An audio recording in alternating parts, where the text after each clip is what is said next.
Baik, teman-teman, kita mulai pada pertemuan hari ini. Kita akan membahas tentang network layer ya. Ini baru saja terjadi masalah koneksi tadi. Oke, udah bisa. Baik, kemarin kita sudah membahas terkait dengan physical layer ya. Ada physical layer, kemudian data link layer juga. Sekarang masuk ke layer ketiga, yaitu network layer. Ya.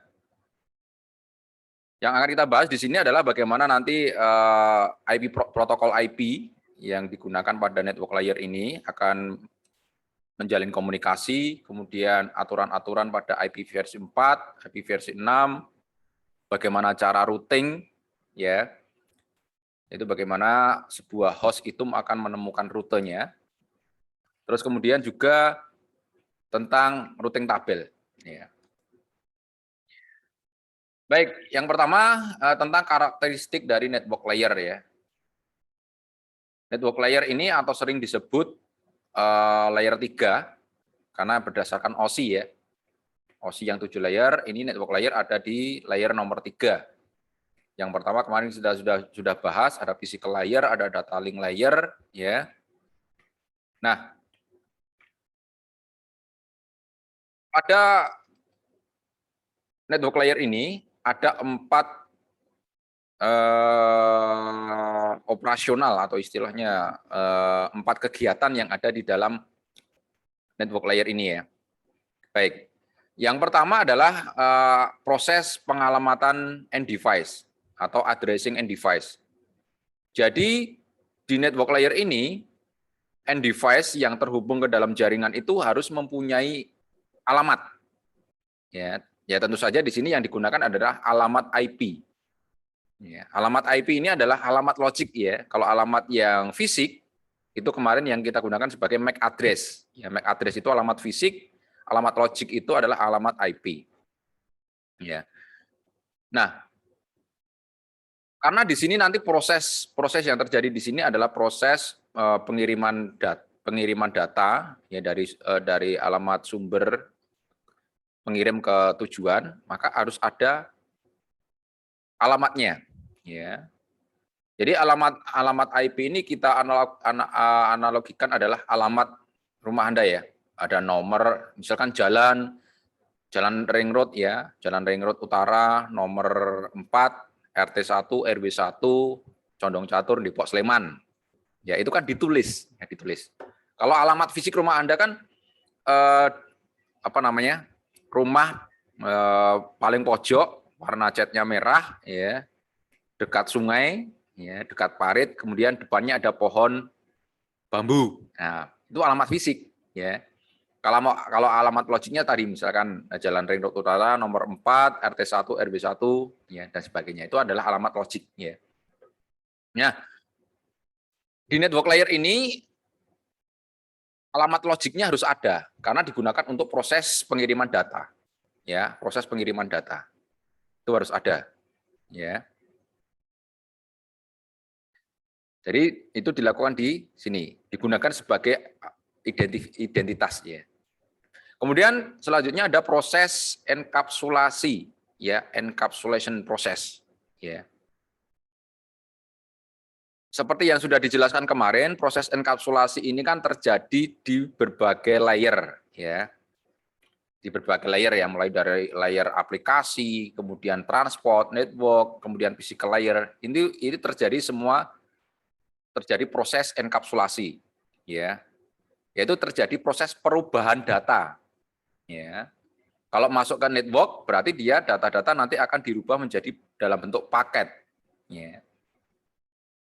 Nah, yang terjadi di network layer selanjutnya adalah proses routing. Proses routing di sini adalah proses untuk memberikan rute, menentukan rute, memilihkan rute ya, bagaimana data itu dikirim dari pengirim ke tujuan. Ya, jadi nanti ditentukan ya ke alamat ini nanti lewat rutenya ini. Ya, itu adalah proses routing. Nah, kemudian juga terjadi proses de-encapsulation ya. Jadi di layer itu kan pasti akan terjadi 2 proses tadi, enkapsulasi dan de-enkapsulasi. ya, merubah bentuk paket.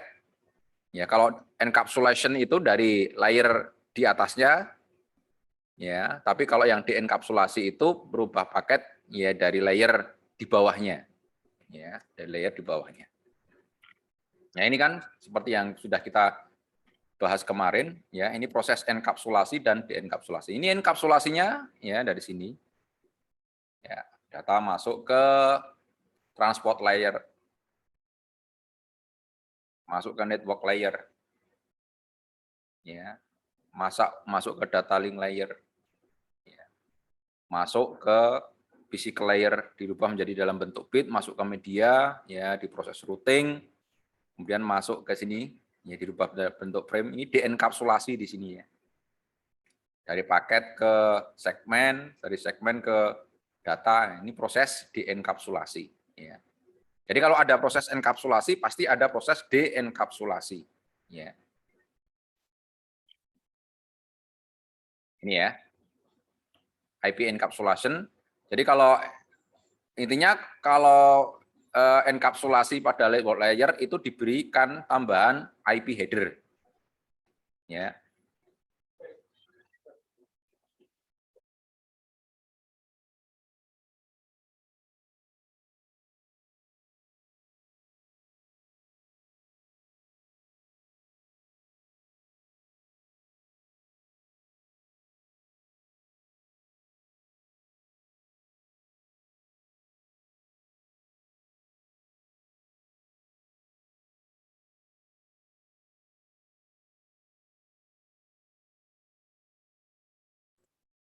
Baik. Jadi kalau di apa namanya layer ini, network layer, proses enkapsulasinya adalah dengan menambahkan IP header. Ya, kalau di transport layer itu menambahkan segmen header. Ini nanti akan kita bahas di materi selanjutnya ya, kalau yang ini ya. Nah, kalau yang di sini itu menambahkan IP header, itu nama untuk proses enkapsulasinya, ya. Tapi kalau nanti dienkapsulasinya itu dengan cara menghilangkan IP header-nya, itu dienkapsulasinya. Nah, karakteristik dari IP, ya, dari IP ini mempunyai karakteristik. Yang pertama adalah connectionless, ya. Kemudian ada base effort dan ada media independent. Connectionless di sini artinya adalah tidak ada apa namanya, tidak ada koneksi khusus, ya, antara pengirim dan penerima, ya, sebelum data itu dikirim. Jadi tidak ada janjian, ya, tidak ada janjian. Istilahnya tidak ada janjian. Saya mau ngirim data lo ya, nanti tolong dicek. Nah, itu nggak ada. Pokoknya yang pertama, yang ngirim mau ngirim aja, ya, entah itu nanti mau sampai, entah itu nanti ada yang ngirim atau tidak, ya pokoknya terserah. Nggak mau tahu, yang penting surat saya kirim, datanya saya kirim. Nah, analoginya seperti mengirim surat, ya. Kalau kita mengirim surat itu kan kita, kalau dulu kan di mailbox, ya, kalau sekarang langsung ke kantor pos, Mbak, saya mau ngirim surat, ya, ke petugasnya, udah selesai, diintri, udah.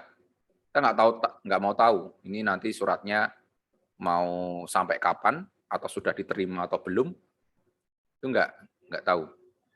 Ya, apakah di dalam proses pengiriman nanti ada kendala, kita nggak tahu. Ya, seperti itu. Jadi ini connectionless, tidak ada koneksi secara khusus. Ya, ya. Kemudian ada base effort. Base effort di sini adalah apa namanya? Yang penting ini data saya kirim cepat, ya. Saya kirim secara cepat. Saya kirim secepat mungkin dari pengirim ke tujuan. Saya nggak mau tahu yang ngirim nggak mau tahu, ya. Surat ini sudah diterima atau belum, sudah dibaca atau belum, itu nggak mau tahu. Ya. Yang penting cepat, ya. Sehingga tidak ada jaminan, ya, tidak ada jaminan bahwa paket itu akan terkirim, ya, istilahnya apa ya, pokoknya yang penting cepat, yang penting cepat gitu aja, ya. Tidak ada jaminan bahwa paket itu istilahnya tidak pengirim tidak mau tahu, mau itu terkirim atau tidak, kebaca atau tidak, ya. Nih, paketnya kurang atau tidak, itu tidak ada yang jadi itu best effort. Kemudian media independen, jadi IP ini tidak ada kemampuan untuk memanage ya dan merecover dari paket yang korup atau yang tidak terkirim. Ya. Jadi pokoknya dikirim-kirim berapapun yang kamu terima ya itu. Ya. Selama itu saya bisa kirim, saya kirim. Maka dari itu IP bisa mengirimkan paket itu di semua media. Ya. Baik yang kabel maupun tanpa kabel. Ya. Jadi semua media transmisi itu bisa digunakan untuk mengirimkan paket IP ini. Baik melalui kabel lembaga, kabel serial, kabel fiber optik, ya, kemudian melalui wireless juga semuanya bisa. Jadi tidak tergantung medianya. Ya. Jadi bisa melalui media apapun.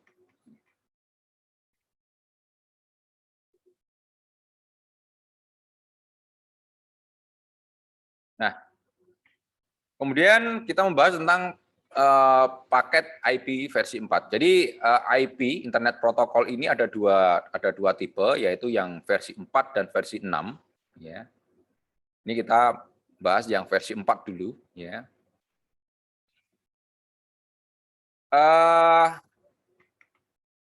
IP versi 4 ini ada header-nya ya. Ini header, ini susunan header dari IP versi 4. Ya. Jadi terdiri dari apa namanya, beberapa byte ya, 1 byte, 2 byte, 3 byte, 4 byte, ya ada 20 byte, ya. Ini susunannya dia lebih kompleks, ya. Pembagiannya 4 byte, ada 20 byte, ya. Panjangnya, lebarnya, jadi sekitar ada 80 byte yang digunakan. Nah, yang pertama di sini adalah version. Version ini menentukan, ya. Kalau untuk yang IP versi 4 itu dia ditandai dengan adanya binary, ya. Ya. Adanya bilangan biner depannya itu 0100, ya, 0100. Itu menandakan bahwa itu adalah IP 4, IP versi 4, paket IP versi 4, ya. Kemudian differentiated service atau diffserv itu menandakan bahwa tingkat apa namanya?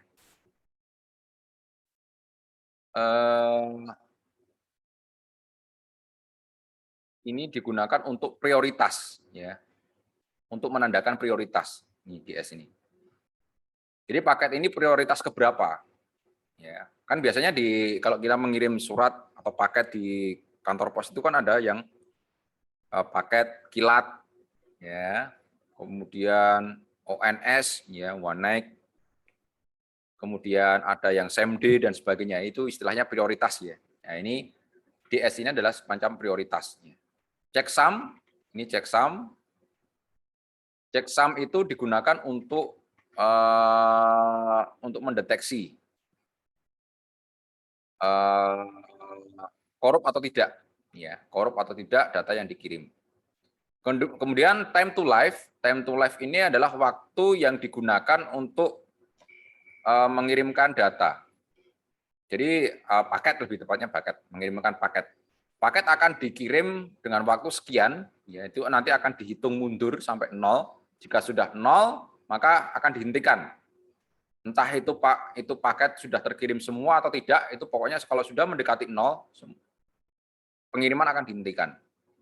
Ya. Akan diputus di tengah jalan. Rutenya akan diputus di tengah jalan. Nah, kemudian di sini protokol, ya.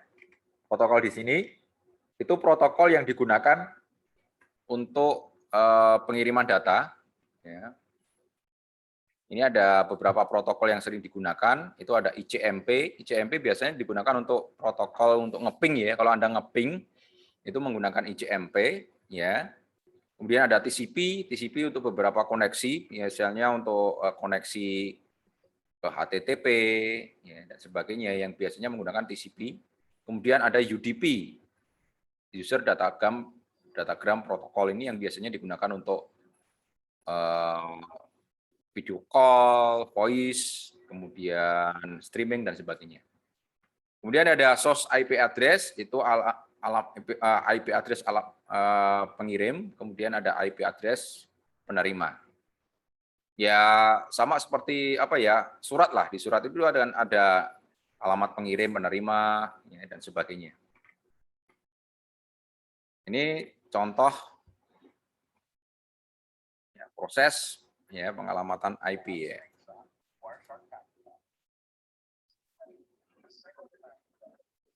Nah ini kalau kita mempelajari paket melalui Wireshark ya. Ini kita misalkan kita klik paketnya ya. Ini source-nya 192.168.0.9 menggunakan sampai 11. Protokol yang digunakan adalah TCP.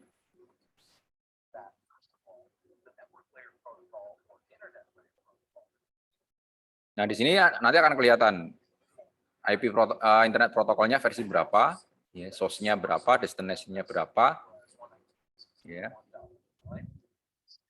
Panjang header-nya ini, kemudian total length ini adalah total keseluruhan besarnya data.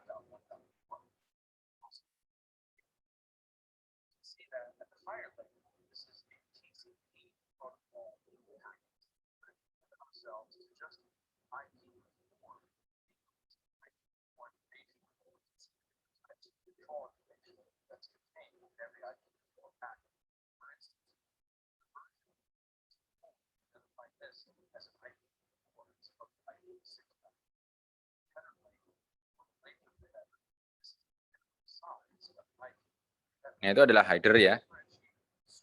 Itu yang tadi di serve tadi untuk paket prioritas ya.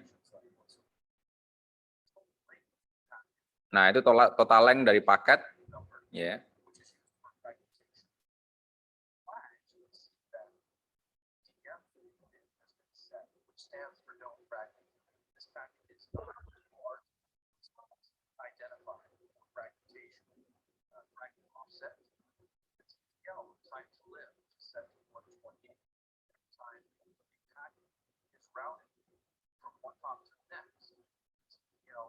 Nah, itu time to live ya, itu 128.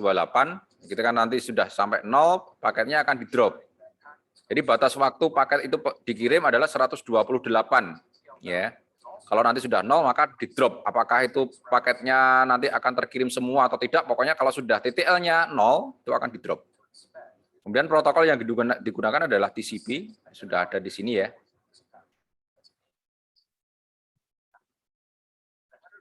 Kemudian header checksum, nah ini kalau correct berarti datanya correct, tidak ada masalah. Ya.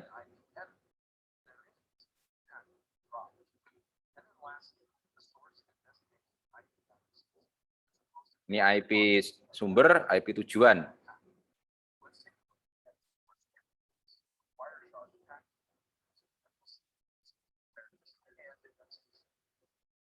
Nah, kemudian ini ya, ini protokolnya yang digunakan adalah HTTP. Ya, biasanya mau mengakses web ini ya. Nah, ini akan berbeda ya, terutama di total length-nya. Data yang diminta itu 400 sekian. 411 ya datanya ya. Nah, ini biasanya digunakan untuk request ke web server ya, untuk ngeload halaman web. Get itu meminta ya. Nah, yang berbeda di sini total length-nya ini ya. Karena yang diminta di sini adalah halaman web. Tentu saja halaman web itu kan ada gambar dan sebagainya ya kan. Jadi lebih besar paketnya. Kalau yang paket yang tadi kan hanya 52 ya.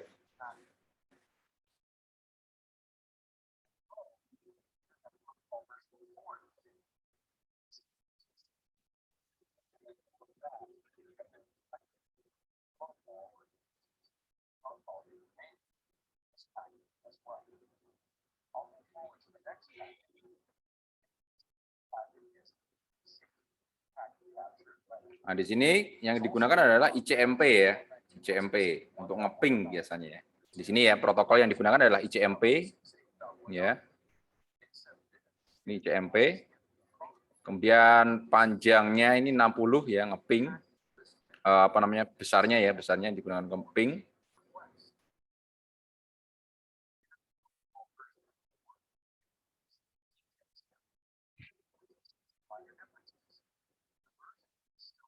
Time to live-nya juga sama.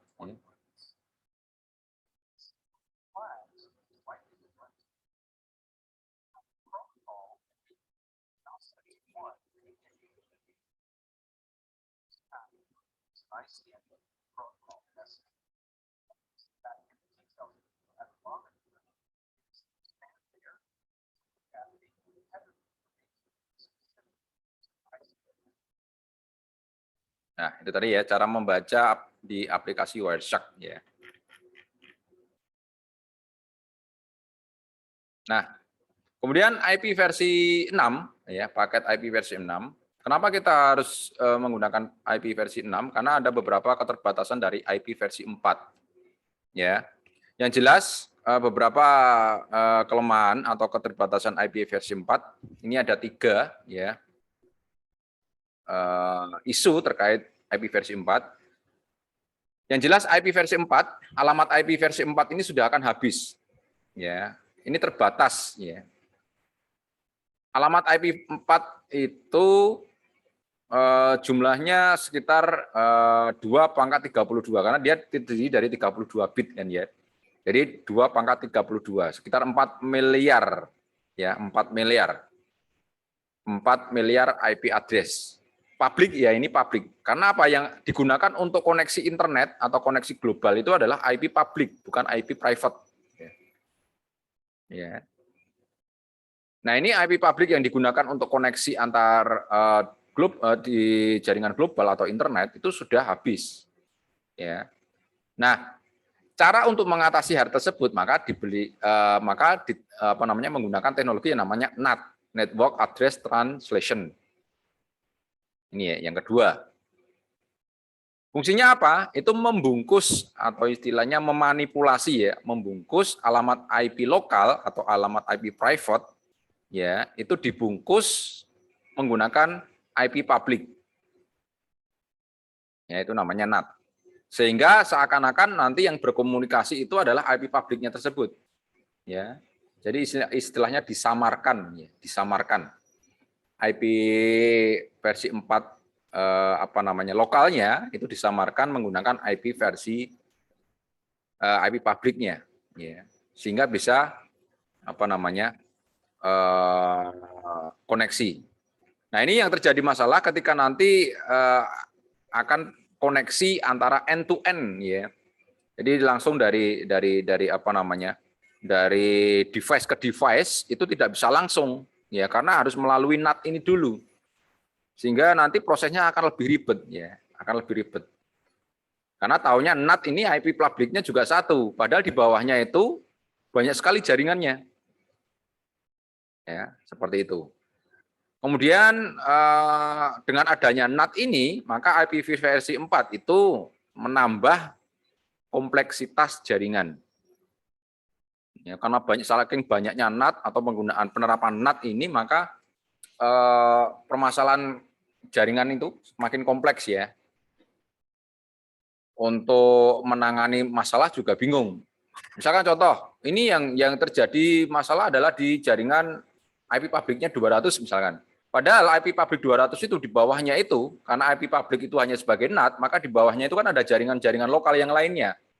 Nah, mana yang mengalami masalah, itu yang jadi masalah nanti. Mencarinya, ya itu akan menjadi lebih sulit, ya karena harus ngecek satu persatu.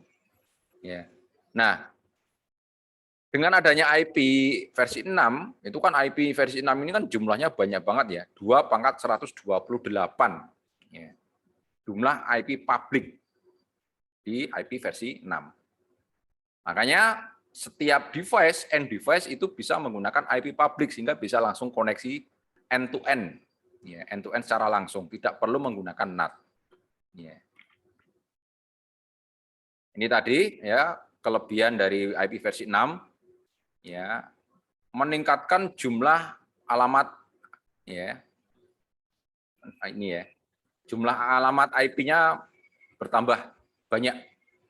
Ya, jadi 2 pangkat 128. Ya, kalau yang IP versi 4 tadi kan 2 pangkat 32. Ya. Kemudian paket handlingnya lebih simple, jadi headernya tadi, IP versi 6, 4 tadi kan headernya kompleks sekali ya, banyak sekali ya jumlah header yang digunakan itu besarnya itu 20 byte ya, 20 byte. Kalau IP versi 6 itu enggak sampai.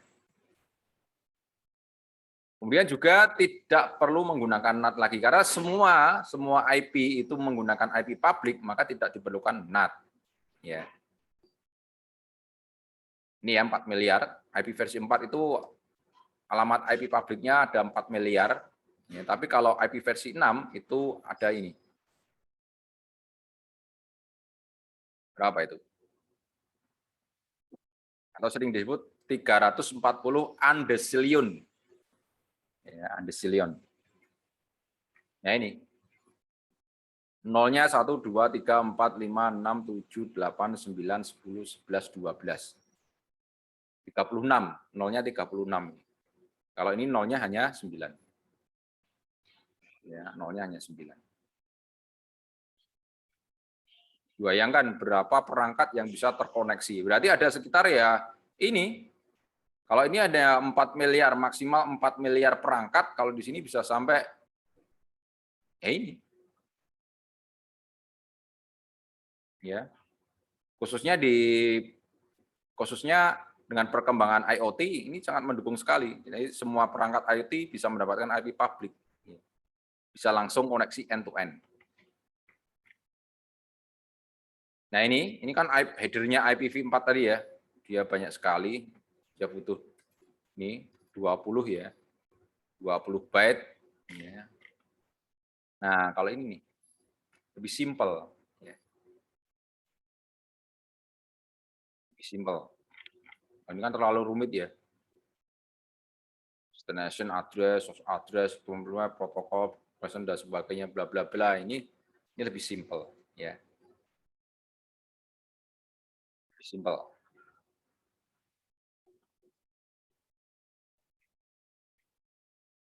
Nah, ini headernya ya. Keterangannya sama ya, versi IP versi 6 itu headernya diawali dengan angka 0110. Ya, kalau ada 0110 berarti dia adalah paket IP versi 6. Kemudian traffic class ini sama dengan tadi, div serve tadi, tingkat prioritas, ya, ini prioritas tadi sebagai prioritas. Kemudian flow label ini adalah istilahnya untuk apa ya? Untuk menandai paket-paket yang sama, penanganannya sama. Istilahnya, misalkan ada paket yang ditujukan ke Jogja, labelnya misalkan JOG, JOG. Oh, JOG ini berarti nanti paket-paket ini akan dikirimkan ke Jogja, misalkan seperti itu. Ya, ini adalah flow label. Biasanya kan ada kode-kodenya kan, paket-paket yang dikirim ke suatu kota itu biasanya ada labelnya. Jog misalkan, oh ini Jogja, JKT, oh itu Jakarta, BDG misalkan, oh itu ke Bandung, SBY misalkan ke Surabaya, label ya. Kemudian pilot ini hampir sama dengan total length ya. Kalau pilot ini tadi sama dengan total length ya. Total length yang ada di IP versi 4 tadi. Jadi jumlah total ya. Jumlah total dari IP ya. Kemudian ada next header. Next header ini header untuk layer di atasnya ya. Layer di atasnya. Kemudian hop limit ini tadi bisa sama seperti TTL, time to live tadi ya. Kemudian ada IP apa namanya? Alamat IP 6 tujuan pengirim, ini tujuan.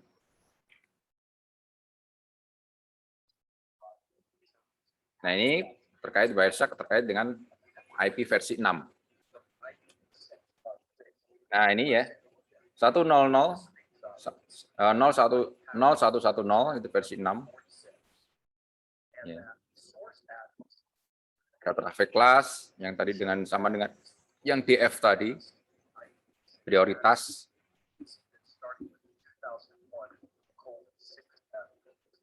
Ini flow label, ya, flow label itu label dari suatu paketnya. Ya. Kalau sama berarti dia penanganannya sama nanti.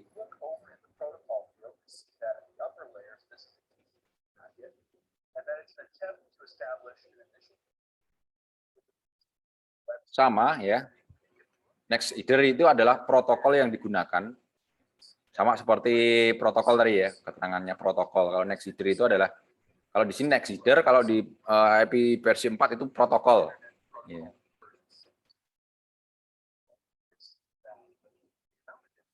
Kemudian payload, nah ini payload itu length tadi dia, total length. Kalau di IP versi 4 namanya total length. Ya. Kalau yang ini hop limit itu sama dengan TTL tadi. Jadi lebih simpel ya daripada yang IP versi 4 tadi. Itu terlalu banyak keterangan.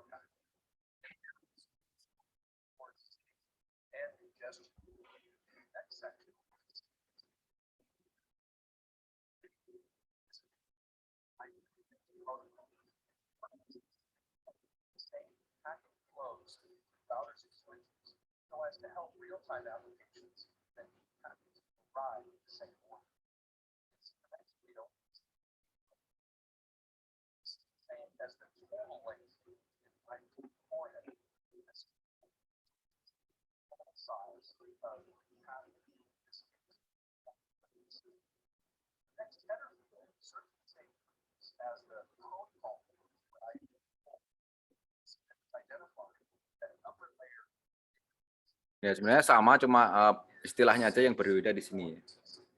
Ini sama dengan protokol tadi. Ya, hop limit itu sama dengan TTL. Ini akan dihitung mundur sampai 0.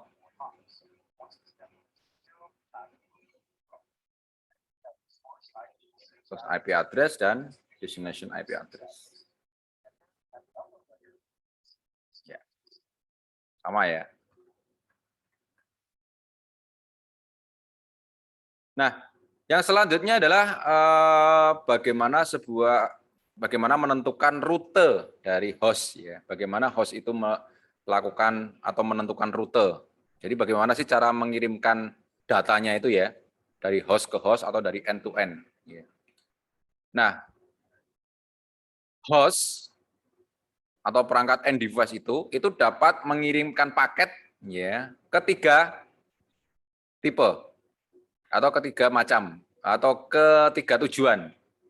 Yang pertama adalah dia dapat mengirimkan paket ke dirinya sendiri ya. Mengirimkan paket itu ya contohnya dengan ping itu tadi ya, untuk ngetes ya, pengiriman paket menggunakan ping. Nah, kalau kita ngeping ke 127.0.0.1 itu kalau di IP versi 4 dia berarti mengirimkan paket ke dirinya sendiri, itself. Atau kalau di IP address 4 itu adalah 000.001 ya. Ini ya. 1.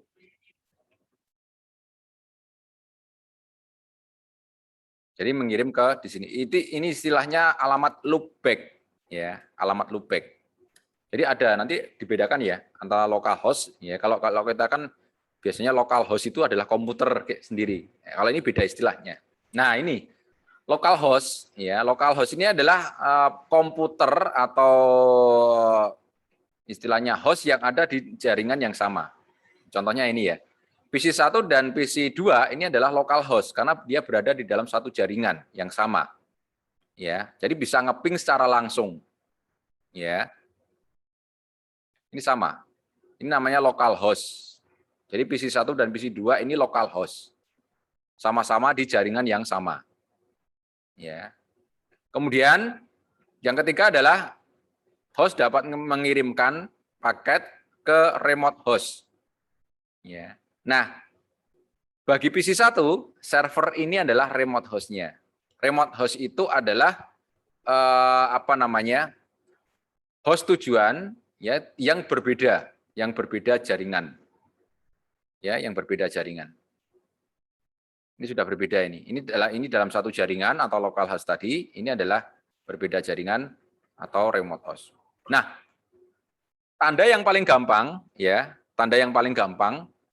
istilahnya kita mau melihat ini mana yang local host, yang remote host, itu gampang.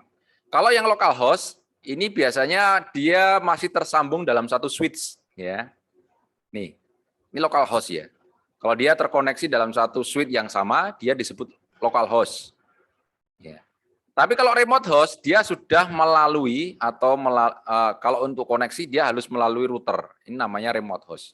Kalau sudah melalui router, untuk koneknya harus melalui router, berarti jaringan tersebut namanya remote host. Ya. Jadi kalau sudah melalui router seperti ini harus melalui router, ini namanya remote host. Tapi kalau masih dalam satu switch, ya intinya dalam koneksi dalam satu switch, itu adalah local host. Ya.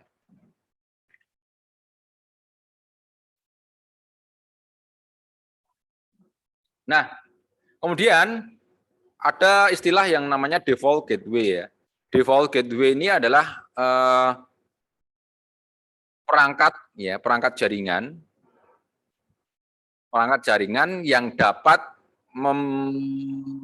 menyediakan rute ke jaringan yang lain atau remote network ya, ke remote host tadi. Ya. Jadi default gateway ini adalah perangkat jaringan yang menyediakan rute ke remote network atau remote host tadi. Ya. Contohnya paling gampangnya seperti ini ya. Anda mempunyai rumah, ya. Anda mempunyai rumah. Antara lingkungan di dalam rumah dengan lingkungan di luar rumah itu kan berbeda ya. Ya, berbeda. Kalau Anda dari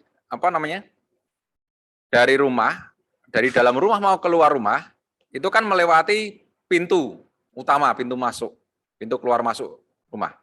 Nah, pintu keluar masuk rumah ini yang dinamakan gateway, default gateway. Jadi kalau Anda mau keluar rumah melalui pintu tersebut, ya, itu namanya default gateway.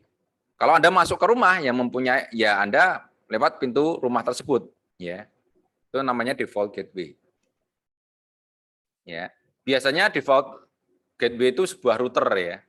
Biasanya default gateway itu sebuah router yang mana mempunyai alamat IP yang sama dengan lokal host, lokal networknya. Ya. Kemudian dapat menerima data yang masuk dari lokal network dan memformatnya ke luar lokal network. Ya. Nah, contohnya seperti ini ya. Contohnya seperti ini. Tadi kan kita sudah tahu istilahnya local host, remote host, dan itself. Ya. Terus kemudian ada juga yang namanya local network dan ada remote network. Ya. Local network ya ini, jaringan ini. Satu jaringan, ini namanya local network. Kalau remote network itu adalah yang ini. Yang di luar, ya istilahnya yang di luar. Nah, default gateway-nya yang mana? Default gateway tadi sudah disampaikan bahwa default gateway itu adalah pintu keluar ketika dari local network ke remote network. Ya. Nah, kita lihat di sini, default gateway-nya adalah yang ini. Ini adalah default gateway. Ya. Jadi dari PC1 kalau mau ke remote host ini, dia melalui ini, pintu ini, nomor 1 ini. Baru dia bisa keluar. Ya. PC2 juga sama, Kalau mau ke remote host dia melalui pintu. Ini namanya default gateway. Ya, default gateway. Contohnya seperti itu ya. Nah, ini.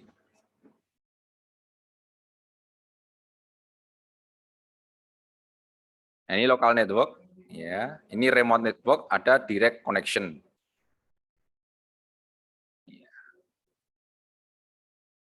Direct connection itu sama seperti tadi ya, apa namanya, local host tadi ya, local host tadi. Jadi langsung terkoneksi, ya, langsung terkoneksi.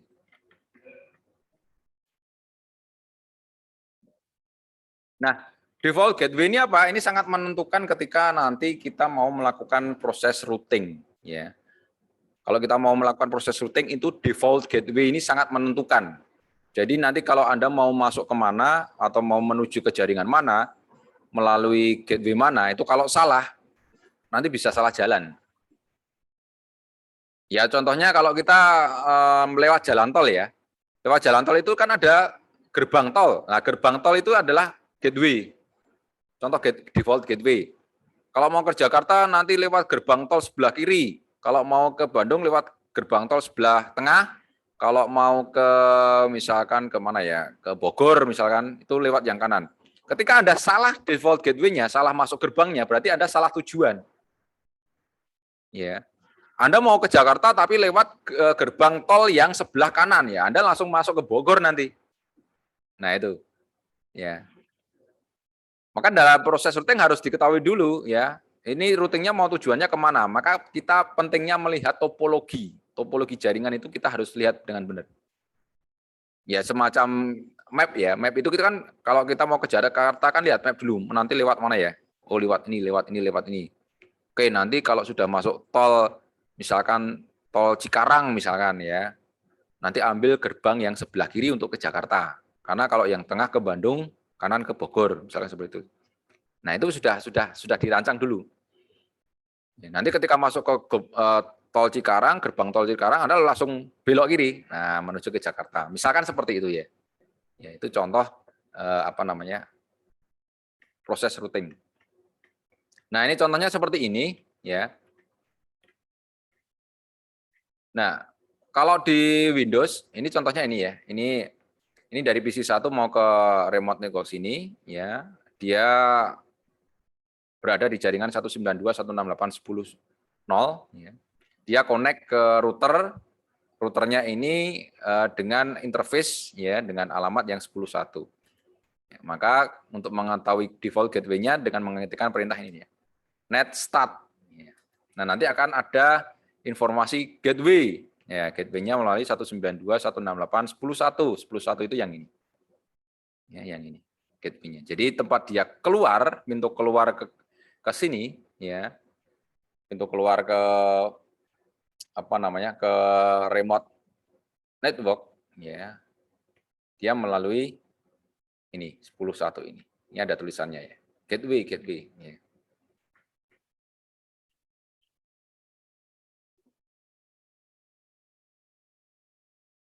Nah, kemudian kita masuk ke sedikit menyinggung tentang routing ya. Routing ini adalah inti dari jaringan. Ya. Karena apa? Intinya kan jaringan itu kan kita mau menghubungkan antara komputer satu dengan komputer yang lain, ya kan? Biar bisa connect. Ya. Kalau komputernya berada dalam satu LAN yang sama, dalam satu jaringan yang sama, enak, nggak perlu routing. Ya bagaimana kalau kita menghubungkan dengan komputer yang beda gedung, beda ruangan, beda lokasi, ya beda kota. Nah ini routing ini adalah konsep utama. Jadi kalau nanti Anda seorang jaringan kok tidak tahu konsep routing, ya berarti nggak usah ngambil jaringan, ya ngambil yang lain saja. Karena ini wajib routing itu, ya routing nanti terkait dengan IP address, ya itu wajib. Jaringan kok apa namanya ditanya tentang IP address nggak paham, ya sudah. Ya. Karena core-nya jaringan itu ya IP address, konsep routing gitu, ya. Nah, contohnya di sini ya. PC1 mau mengirimkan data ke PC2, ya. PC1 mau mengirimkan ke data PC2. Yang jelas dari PC1 dia akan masuk atau akan melewati gerbangnya R1 ya. R1 melalui gerbangnya G00. G00 ini perangkatnya yang ini ya. Ini perangkatnya G00. Ya, masuk ke R1. Kemudian dari R1 dia akan masuk ke jaringan ini ya, jaringannya R1 dengan R2. Oke. Sebelumnya dari topologi yang ada di sini, ini kira-kira ada berapa jaringan? Ada berapa jaringan ini? Ada yang tahu?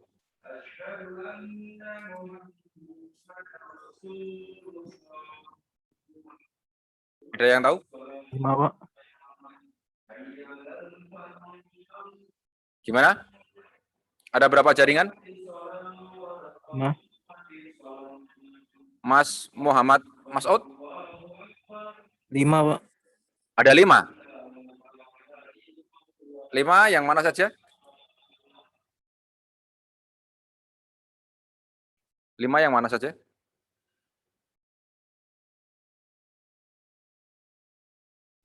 4 yang Pak. Yang PC1, R1, R2 sama PC2. Betul atau enggak, Pak? Coba diulangi pelan-pelan saja, pelan-pelan. PC1, PC1, R2, PC2. Salah ya, Pak? 1, 2, 3, 4 gini? Iya. Oh, oke. Ada yang lain? Ada yang lain? 2 bukan, Pak? 2. Coba yang mana ya kira-kira? R1 dan R2. R1 dan R2. Oke, Mas Bayu ya. Ada yang beda pendapat dengan Mas Bayu dan Mas Muhammad tadi? Ini wajib diketahui ya, karena kalau Anda salah, itu nanti Anda salah juga. Mas Raihan Supangat, ada 3 ya. Yang mana saja, Mas? Mas Raihan Supangat? 3 yang mana saja? Bisa disebutkan? Oke. 192. Oke, jaringan 192, 209 dan 10. Oke, ya. Oke, jawabannya ada 3 ya. Betul seperti yang disampaikan Mas Rehan Supangat tadi. Jadi ada 3 jaringan, itu jaringan yang ini, 192, 168, 10, 0. Kemudian jaringan yang tengah, ya. Yang jaringan yang ini. Ya, 1. Kemudian jaringan yang ini. 2, kemudian jaringan yang ini. Ya. Ini sampai ke R1. Ya.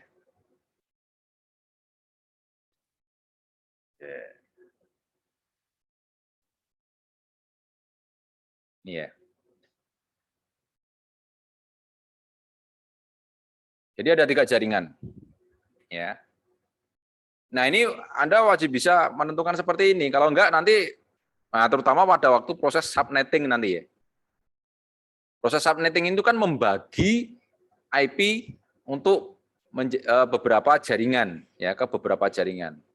Nah, misalkan Anda dikasih IP sekian, tolong dibagi ke 4 jaringan. 4 jaringan seperti apa sih? Nah, Anda harus tahu dulu, ini berapa jaringan dulu. Ya. Nah, yang pertama ini jaringan lokalnya R1 dengan PC1. Ini satu jaringan. Kemudian jaringan lokalnya R1 dengan R2.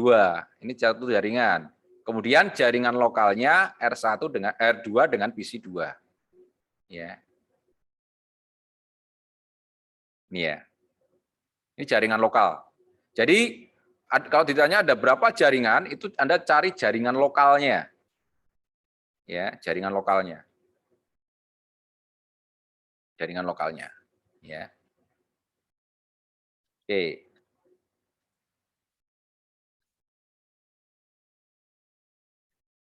Nah, kalau kita melihat pengiriman datanya dari PC1 ke PC2, ya, maka PC1 ini kita melihatnya sebagai local network atau local host. Ya. Nah, PC2 bagi PC1 dia adalah remote. Ya, dia remote. Ya, dia remote. Nah, maka kejadiannya untuk proses routingnya yang terjadi seperti ini. Routing itu nanti dikonfigurasinya di router ya. Jadi bagi router 1, PC2 ini adalah alamat remote network atau remote host ya. Karena dia sudah berbeda jaringan. Ya, maka tabel routingnya ya yang dikonfigurasi di S1 adalah nih. Rute 192.168.10.0 ini untuk yang lokal ya. Jadi PC1 ini dia rutenya melalui G00 ini. Kalau mau ke PC2. Jadi rutenya dari PC1 ke PC2 ini rutenya adalah melalui G00. Itu jaringannya 192.168.10 ya. Jaringan yang ini melalui G00. Ya, G000 ini. Ya. Ini. Kemudian dari R1 ini kan ada koneksi R1 dengan R2. Ini adalah lokal network ya. Nah, kalau dari R1 masuk ke PC2, dia harus melewati 266 ya. 266 ini. Harus melewati 266 ya. Maka 225 dan 226 ini kan masuk ke jaringan ini. Jadi jaringan 224 itu kalau mau masuk ke PC2 dia melalui 226. Ya. 226 itu apa? Apa namanya? Ini jaringan lokalnya ya. Jaringan lokalnya itu melalui G001. Jadi ini tempat keluarnya ya. Tempat keluarnya dari jaringan lokal ini. Ya. Jadi yang 244 itu melalui G001. Ya. Kemudian ini maksudnya jaringan yang di sini ya, yang jaringan di sini kalau masuk ke sini, masuk ke PC1 dia masuknya melalui 225. Jadi default gateway itu tempat masuk ya. Ya, tempat masuknya. Tempat masuknya. Kemudian 10110 ya, 10110. Nah, ini. Kalau dari R1 ke 10110 ya, maka dia melalui R2. Maka disebut via. Jadi kalau ada tabel routing yang ditandai dengan via, berarti dia adalah remote network. Dipandang dari router yang dikonfigurasi tersebut. Karena ini dia yang dikonfigurasi adalah R1, maka 10110 itu adalah remote network. Ditandai dengan via ini. Ya, ditandai dengan via ini. Ya. Berarti kalau dari R1 kok 1011024 ini via R2, berarti dia remote. Ya, remote. Nah, kemudian default route, ya default route ini dia digunakan apabila nanti semua tabel routingnya tidak cocok. Ya, yang sudah dirutekan ini nggak cocok semua, berarti dia default rutenya adalah melalui 00000 via R2. Ini intinya adalah dia akan mencari rute sendiri, ya tidak ditentukan. Ya, tidak ditentukan. Jadi bebas. Kalau memang karena kalau semua tabel rutenya ini nggak cocok, tabel routingnya ini nggak cocok, maka dia boleh memilih sendiri. Intinya dari PC1 ke PC2. Ya, bisa memilih sendiri. Nah, ini dari R1 ya. Nah, kalau misalkan mengirimnya dari PC2 ke R2 misalkan. PC2 ke PC1. Ya, dilihat ya. Misalkan di sini kita lihatnya dari R1 ya. Ini R2. R2 routing tabel, ini berarti pengirimannya dari PC2 ke PC1. Pengiriman datanya ya. Nah, maka tabel routing yang pertama adalah 10.1.1.0/24 ya. Ini melalui nih. Ya, melalui R2. R2 ini berarti ini saat ini ya. Ini G berapanya kan nggak tahu ya. Berarti ini adalah 10.1.1.1 ya, alamat IP-nya ya.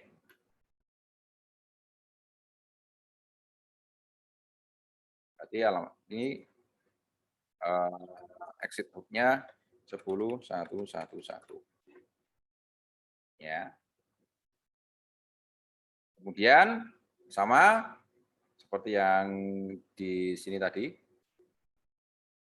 untuk jaringan lokalnya ini 209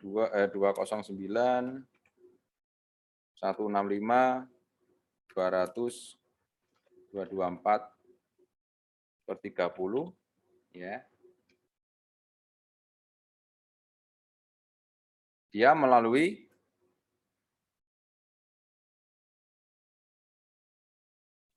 ini 226 ya, melalui 226. Berarti sama ini ya. T226/30. Ya, 226/30. Kemudian, nah kalau di sini dia ke 192.168.10.0/24. Ya, di sini via ya, via R1 ya. Atau ya, kita lihat di sini default gateway-nya dia melalui G00 ya, G00.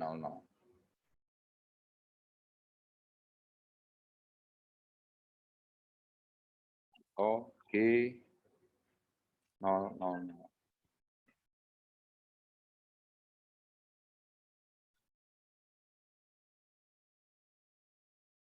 Ya, satu. Ya. Nah, ini sama ya. Defaultnya sama. Default root 0.0.0.0/0 via R1 juga. Nah, seperti ini. Ini kalau kita lihatnya dari sudut pandang R2. Ya. Kita lihat dari sudut pandang R2. Nah, ini kalau salah dalam menentukan proses routing ini ya nanti rutenya kacau ya. Bukan secara fisik nyambung ya, tapi secara rute nggak nyambung nanti, bisa jadi nggak nyambung nanti. Oke.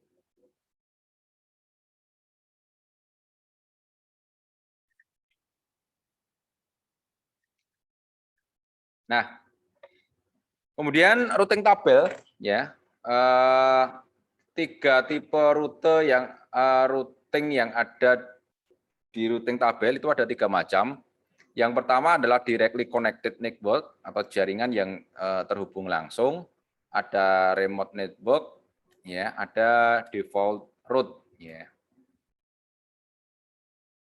Default route ini adalah yang tadi ya, apa namanya? Jika semuanya sudah tidak sesuai, maka dia bisa mencari route sendiri. Ya. Nah, directly connected itu yang connect langsung ke interface router yang terkoneksi dengan default gateway tadi. Ini yang directly connected, ini juga directly connected. Ya. Yang terhubung secara langsung ya dengan interface router. Ya. Ini R1 mempunyai 2 directly connected, yaitu dengan network 192.168.10 dan 209.165.200.224. Ya. Sedangkan remote-nya ini adalah yang ini, jaringan 10.1.1.0. Nah, kalau dari R2 bagaimana? Nah, kita lihat dari sisi R2. Ya. R2 ya. R2. R2 mempunyai R2 DC-nya, directly connected-nya, yaitu 10, 1, 1, 0 per 24, ya, dan sama 209, 165, 200, 224 per 30. Ini kalau kita dari segi R2 ya, kalau ini tadi kan R1, kali dari sisi R2. Kemudian R2 remote-nya remote-nya ya ini, 192, 168, 10, 0 per 24. Ini adalah remote dari R2-nya. Oke. Gitu ya. Jadi kalau dari R1, ini directly connected-nya. Tapi kalau dari R2, directly connected-nya ini. Remote-nya yang ini. Oke. Nah, ini routing ya. Routing ini dapat dikonfigurasi secara manual ya. Dimasukkan manual dengan menggunakan perintah nanti ya, IP route bla bla bla gitu ya. Dan ada yang dynamically. Dynamically ini adalah otomatis ya, otomatis. Secara otomatis dia akan memasukkan atau menginput secara sendiri. Jadi secara otomatis. Yang pertama adalah static route, ya ini dikonfigurasi secara manual, yaitu dengan perintah IP route, kemudian remote network-nya, kemudian IP next hop router-nya. Ya, ini ya gerbangnya.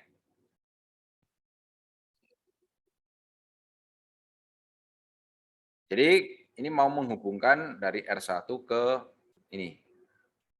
Jadi IP route 10, 110, 255, 255, 2550, netmask-nya, kemudian melalui pintu yang mana? Next hop router. Next hop router ini adalah gerbang atau gerbang masuk di router yang berikutnya. Namanya next hop routernya. Nah, jika nanti mau dirubah, maka harus ditambahkan manual lagi, statik seperti itu. Ya. Cuman kelebihannya adalah static route ini lebih cepat daripada yang dinamik. Karena rutenya sudah ditentukan. Kalau mau ke Malioboro lewat sini, cepat ya. Karena sudah tahu rutenya, ya sudah tahu rutenya. Kalau sudah tahu rutenya kan cepat ya. Kita mau kemana, desep-desep gitu ya bisa. Nah, cuman masalahnya ketika nanti rutenya itu tidak bisa dilalui, putus, macet dan sebagainya, ya, maka kita harus mencari jalan lagi secara manual, diketikkan lagi. Ya, jadi jalur dari Amikom ke Malioboro, 1 dari Amikom lewat Ring Road, lewat Gejayan, kemudian lewat Jalan Solo, Jalan Diponegoro, kemudian Jalan Mangkunegara, Mangkubumi, ya, Malioboro. Kalau di situ macet, maka lewat dari Amikom, Gejayan, Jalan Solo, kemudian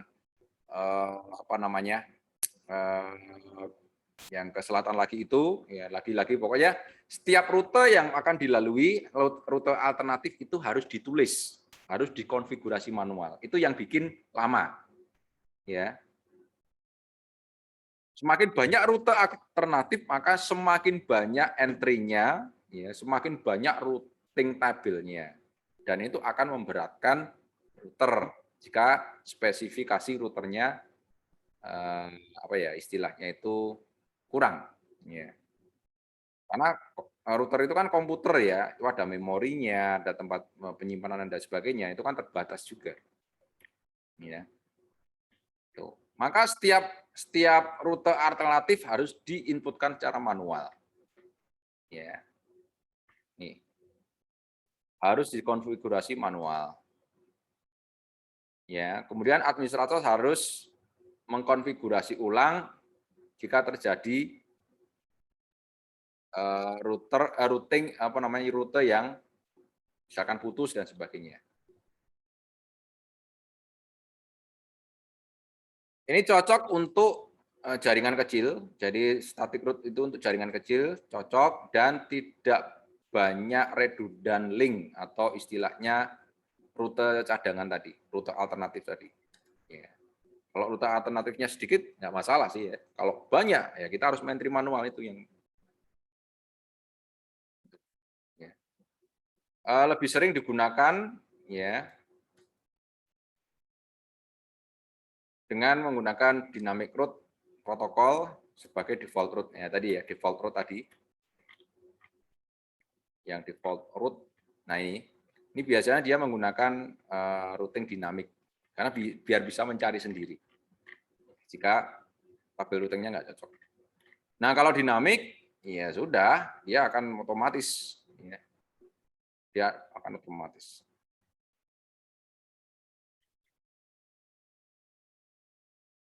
Akan otomatis ngecek sendiri. Mana sih menentukan jika nanti ada rute yang putus atau rute yang macet dan sebagainya. Ya, kalau ini semacam Anda menggunakan map ya. Harusnya belok kiri Anda kebablasan ya. Nah, nanti otomatis rutenya akan mencari lagi. Nah, seperti itu. Itu adalah dinamik. Ya, dinamik. Nah, ini contoh dari routing table.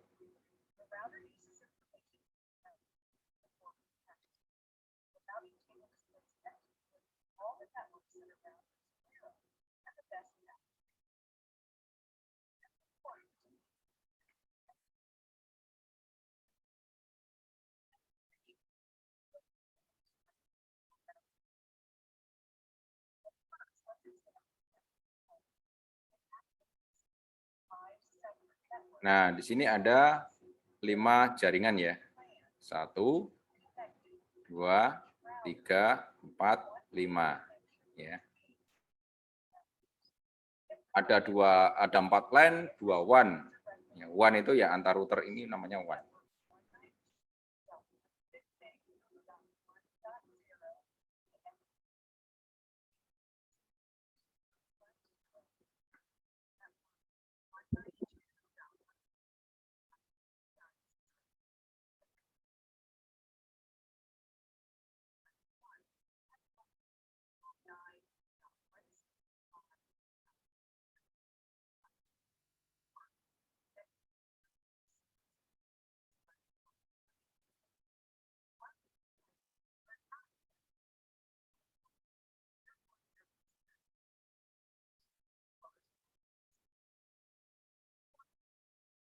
Ya, jadi yang di sini ini dianggap sebagai remote network oleh R1 ini. Ini sama ya.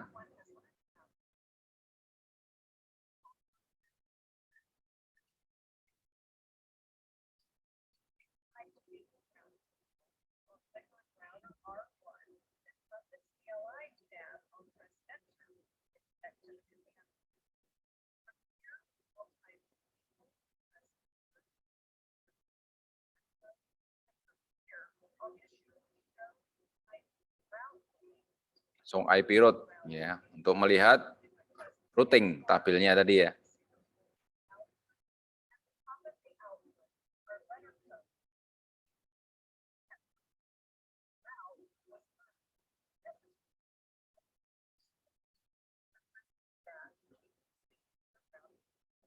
Nah, itu adalah routing tabelnya ya. Yang ada kodenya OCL, nah itu penjelasannya ada di bagian atas. L itu lokal, C connected, S static, ya. R itu RIP, M mobile, B BBG dan sebagainya.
Nah,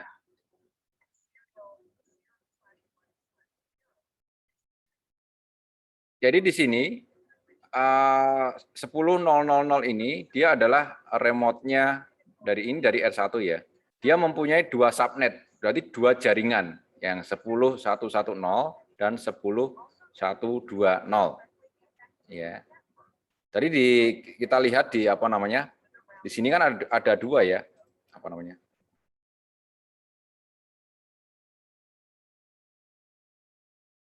Nah, di topologinya di sini kan ada dua ya.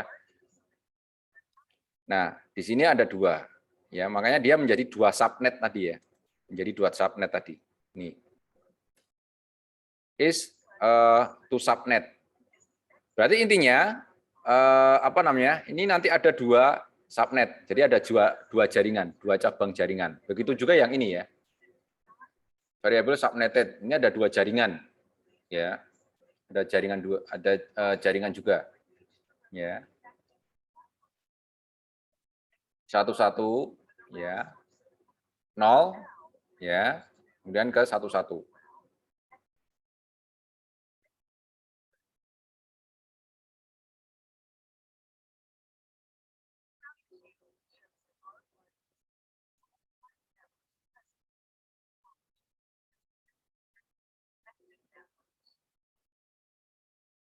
Ya, ini ada dua directly connected. Yang 21 ini adalah alamat IP yang terkoneksi. Ini juga ada sama dua subnet, ini karena terdiri dari dua router tadi ya. Dua router tadi, ini adalah alamat routernya itu sendiri.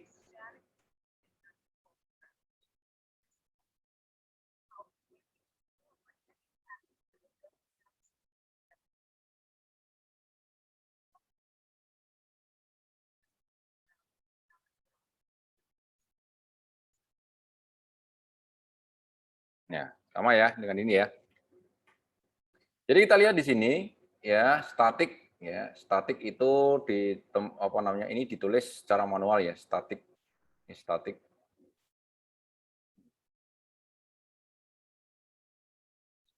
Sebentar. Ini ada yang belum presensi.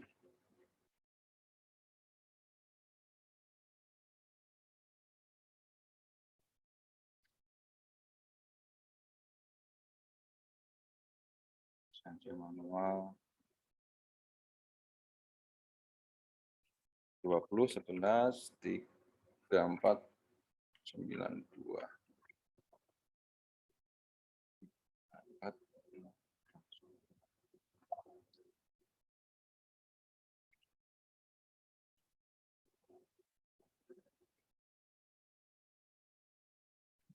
Ya.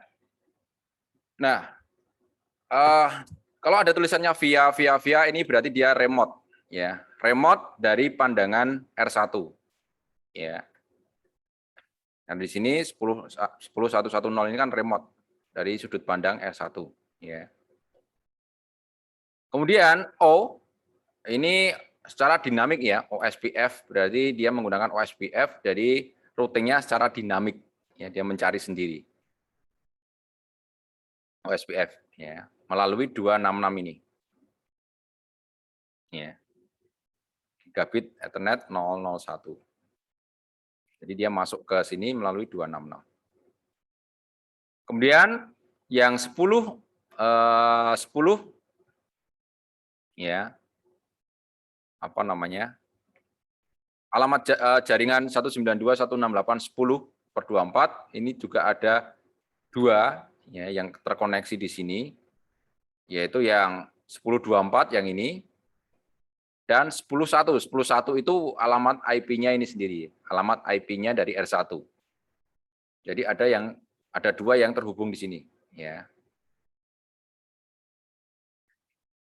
Ini lokal. Lokal itu maksudnya di perangkatnya sendiri Ya, kalau C ini directly connected, terkoneksi melalui jaringan. Tapi kalau yang lokal ini terkoneksi di perangkatnya itu sendiri. Ya. 10.1 itu kan alamatnya dia sendiri kan ya. Berarti dia L lokal. Lokal itu maksudnya di sini ya, maksudnya di perangkatnya itu sendiri. Kalau C itu yang terhubung langsung, directly connected, ya. Directly connected.